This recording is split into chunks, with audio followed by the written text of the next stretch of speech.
Ikau Ningol singgi oinadi handaki Ningol sakobada saruk yararoi. Relief campta leiriba Ningol singbu nuksibiduna maikai kayadagi Ningol sakongnaba haibirakpa tasengna laibak phabani.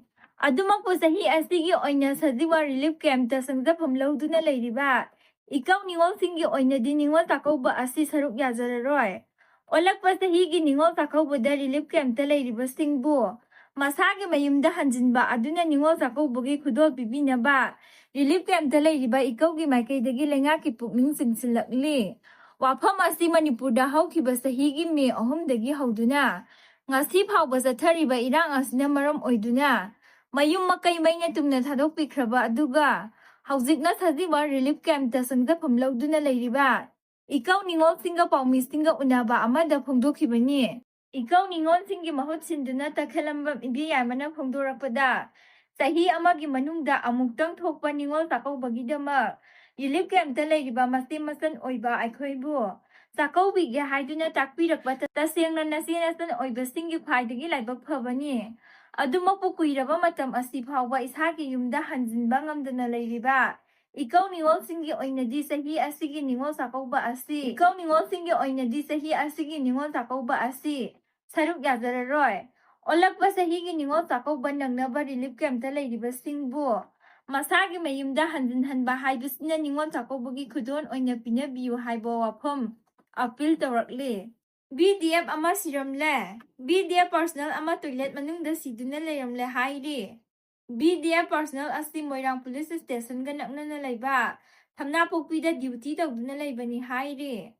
Thaudo asigi matangda police dagi phangba pawgi matung inna Laikhidraba VDP personal asi asigi kunmarigi numidang pung 4:30 tarakpa adwaida numidangi sak toklaga toilet chakhibadagi thoklakmande haiduna yenglubada siraga leirambani hairi Laikhidraba VDP personal adu thanga Moirangthem leikaidagi Moirangthem Biswajit tahi 32 apokpa Laikhidraba Moirangthem Birahari kawi hairi Manipur thugaina bahotnariba KUKI MLA taragi mathakta Speaker na karigidamak tuminna laisilibano Biren Manipur bu mase tana thugaina bahotnabada asawba thodang lawriba KUKI MLA taragi mathakta Manipur Legislative Assembly gi Speaker TI Satyabrata karigidamak ngasi phawba tuminna laisilibano haina hanagi Minister Ningthaujam Biren na hanglakli ngasi District Youth Congress ki nauna thopuba singkhananabagi nomination tawbaga mari leinana phayengda leiba mahaki mayumda pangthokpa pawgi mifam amada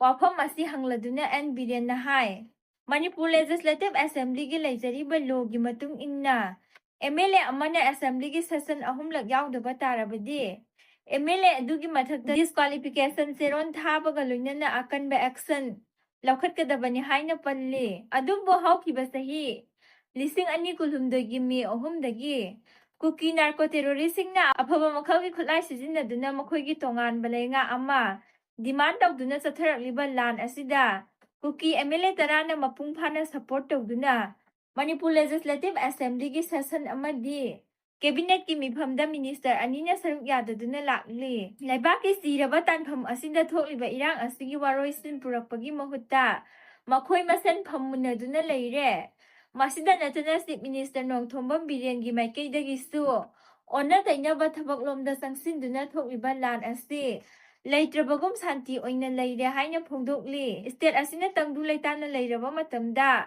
masana laktagadaba development gi program sing paikhatpa malhanduna miyamda sakhwa thoranga mari leinaba wafam kaya phongdoktuna leiri yumda nungaina leiramba miyoi singna kayam kuina relief camp ki khuraba kaku aduda leiduna nungaiba phangani lenga ama leiraga lenga khasal haitrabadi lusingba singadabani adumakpu Chief Minister sinanaba center da khudyak piduna ayiba seron pisilabasu makhoising adugi marakta miyam mamangthokna haiba ngamdaba MLA sing asina kari afaba thabak tawrakadauri nupa thokna MLA ama oina tawpham thokpa miyamgi thaba tawbagi mahutta karigidama Huralanada Chief Minister Sindo haina waron kaya yawba Memorandum Prime Minister da pisinkhraga Manipur dana khangdaba saduna leiriba MLA sing asi miyamna paratambiba matam oire haiki